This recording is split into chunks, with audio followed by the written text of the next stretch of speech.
Баршаларыңызға қайырлы күн достар. Бүгін сіздермен өте дәмді әрі жұмсақ болып шығатын балды тортын жасайтын боламыз. Осындай үлкен болып шығады.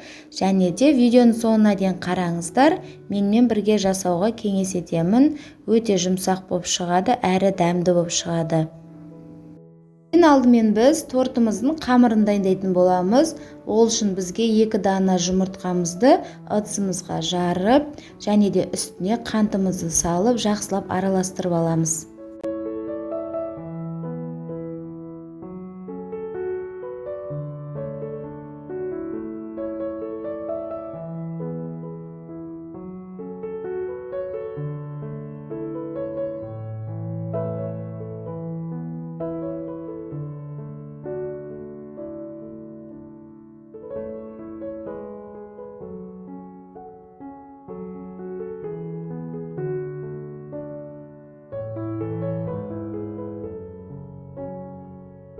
Қантымыз бен жұмыртқамызды араластырып алдық. Енді бөлме температурасында тұрған сары майымызды да салып араластырып аламыз.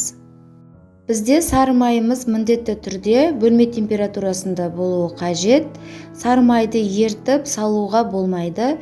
Міндетті түрде осындай бөлме температурасында тұрған сары майымызды қосуымыз керек.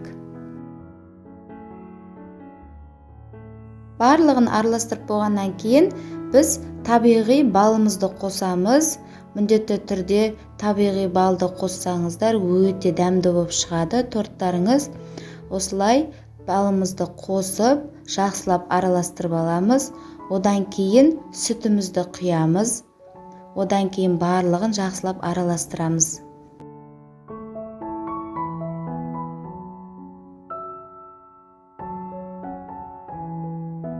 Ал енді барлығын араластырып болғаннан кейін қайнап тұрған судың үстіне қойып қоспаларымызды дәл осылай видеода көрсетілгендей қылып араластырып тұрып ертеміз. Осылай барлығын араластырып тұруымыз қажет, әйтпесе жабысып қалуы мүмкін. Осылай қоймалжың сұйықтық шығуы керек, қатты ертпейміз. Және де 1 шай қасықтай болатын ас содамызды үстіне кішкене ғана уксусымызды құйып, осылай қоспаларымыздың үстіне салып, тағы да араластырып аламыз. Мінекей достар, видеода көрсетілгендей қылып жасасаңыздар, осындай қоймалжың сұйықтық шығады. Енді осы сұйықтықтың үстіне біз електен өткізіп, ұнымызды бөліп салатын боламыз, және де араластырып, жұмсақ қамыр илейтін боламыз. Осылай елекштен ұнымызды өткізуіміз міндетті түрде қажет.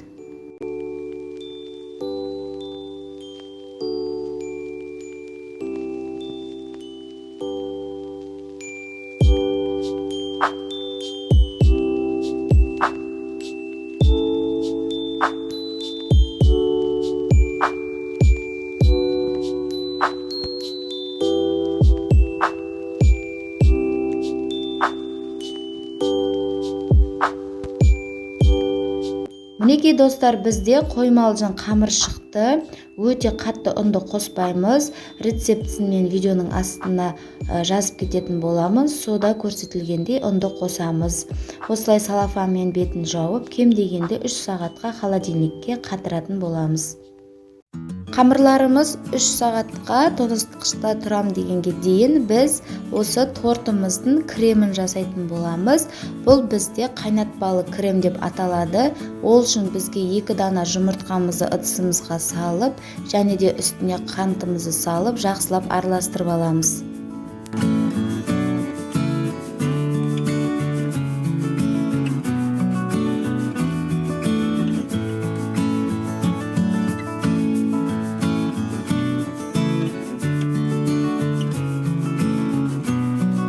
Енді қант пен жұмыртқамызды араластырып болдық. Енді үстіне ұнымызды саламыз. Бұл ұнның орнына крахмалды пайдалансаңыздар да болады. Мен ұнды пайдаландым. Енді барлығын жақсылап араластырып аламыз. Ал енді сүтіміздің барлығын бірінші қайнатып аламыз. Одан кейін осы жаңағы қоспамыздың үстіне сүтіміздің жартысын құйып араластырып аламыз. Сүт сүтті құйғаннан кейін міндетті түрде бірден араластырып тұруымыз қажет.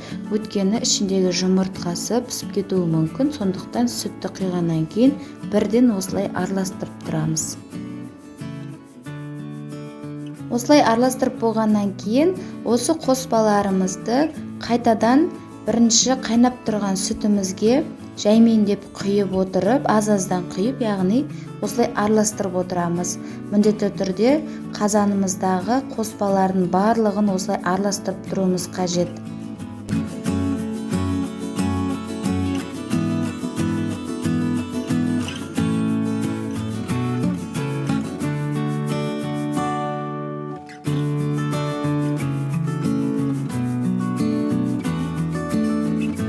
Достар, бізде қоймалжың крем шығып келе жатыр. Отымыздың асты жай отта тұру қажет. Осылай араластырып отырып, қою қоймалжың крем шығады. Және де бөлме температурасында тұрған сары майымызды да салып, осылай араластырып аламыз. Барлығын араластырып тұруымыз қажет. Кем дегенде 10-15 минуттай уақытымыз кетеді. Жай отта осылай араластырып тұрсаңыздар, қоймалжың крем шығатын болады. Енді біздің креміміз дайын болды. Осы кремімізді салқын ыдысқа, бастапқы кездегі ыдысымызға қайтадан құйып алатын боламыз. Бөлме температурасында 1-2 сағаттай салқындатып аламыз. Бұл крем бізде қоймалжың кремге айналуы қажет. Осы кезде өте қоймалжың болып тұр. Бұдан да қатты қоймалжың кремге айналу үшін 1-2 сағаттай осы кремімізді суытатын боламыз. Осы салафанмен бетін жауып, бөлме температурасында 1-2 сағаттай суытатын боламыз.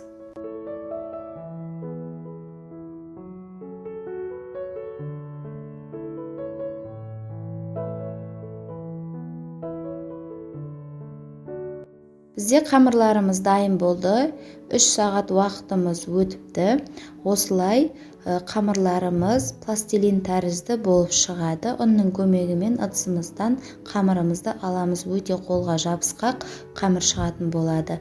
Дастарханымыздың үстіне ұнымызды сеуіп, осы қамырымызды ұзынша етіп аламыз. Және де осы қамырды 9 бөлікке бөліп аламыз. Әр бөлігін күлшелеп қоя тұрамыз. 9 бөлікке бөлеміз. Менде 9 бөлік қамыр шықты.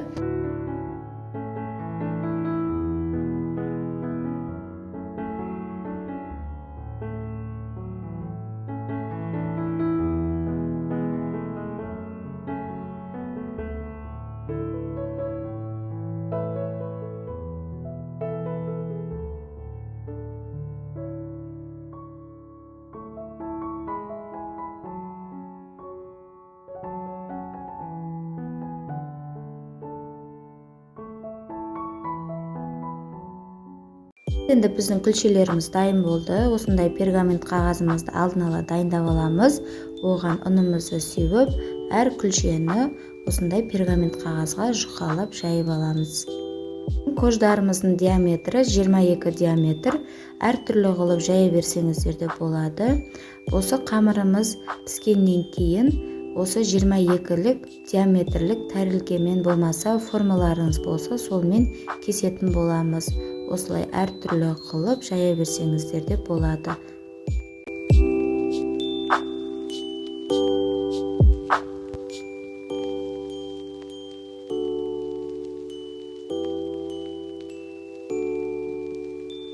Достар, біздің алғашқы кожымыз дайын болды. Енді 22-лік диаметрлік тәрелкемізді қоямыз да кесіп аламыз. Бірден піскеннен кейін бірден кесіп алуымыз қажет. Осылай ыстықтай тұрғанда кесіп аламыз. Одан кейін жан-жағындағы кождарымызды алып қоя тұрамыз. Ол бізде тортты әсемдеуге керек болады. Мінекей достар, барлық кождарды осылай пісіріп алатын боламыз. Барлық кождарымызды пісіріп алдық. Бізде 9 кож шықты. Енді бізде бастапқы кездегі дайындап қойған креміміз өте қоймалжың әдемі болып шықты. Енді осы тортымызды жинақтайтын боламыз. Бір-біреуден алып, осы кождардың арасына кем дегенде 3 ас қасықтай немесе 2 ас қасықтай креміміз кететін болады. Осылай барлық кождардың арасына кремімізді жағып шығамыз. Креміміз өте әдемі болып шыққан, қоймалжың, керемет болып шыққан, дәмі де керемет. Осылай барлығын тортымызды жинақтап шығатын боламыз. Және де шет жерінен қалған кождарымызды үгітіп, осы торттарымыздың үстіне және де жан жақтарына сеуіп шығатын боламыз. Өте керемет болып көрінеді. Қалған кремдерінің жан жағына жағып, одан кейін үгітілген кождарымызды жан жағына сеуіп шығамыз, және де үстіне де сеуіп әдемілеп шығатын боламыз.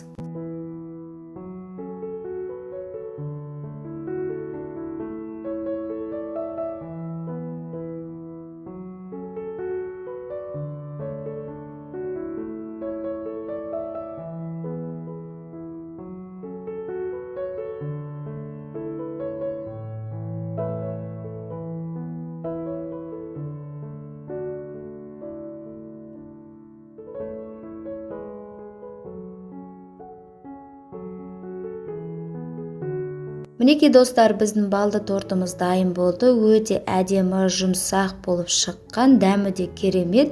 Сіздерге кесіп көрсететін боламын. Өте жұмсақ торт болып шықты. Сіздер де үй жағдайында жасап көріңіздер. Өте оңай торт, кремі де жақсы, әдемі болып шығады. Видеоның соңына дейін қарағандарыңызға рахмет. Барлықтарыңызға ас болсын. Және де менің каналыма тіркеліп, лайк басып, комментарий жаза кетіңіздер. Және де алда талай-талай жақсы рецептер шығатын болады. Барлықтарыңызға ас болсын.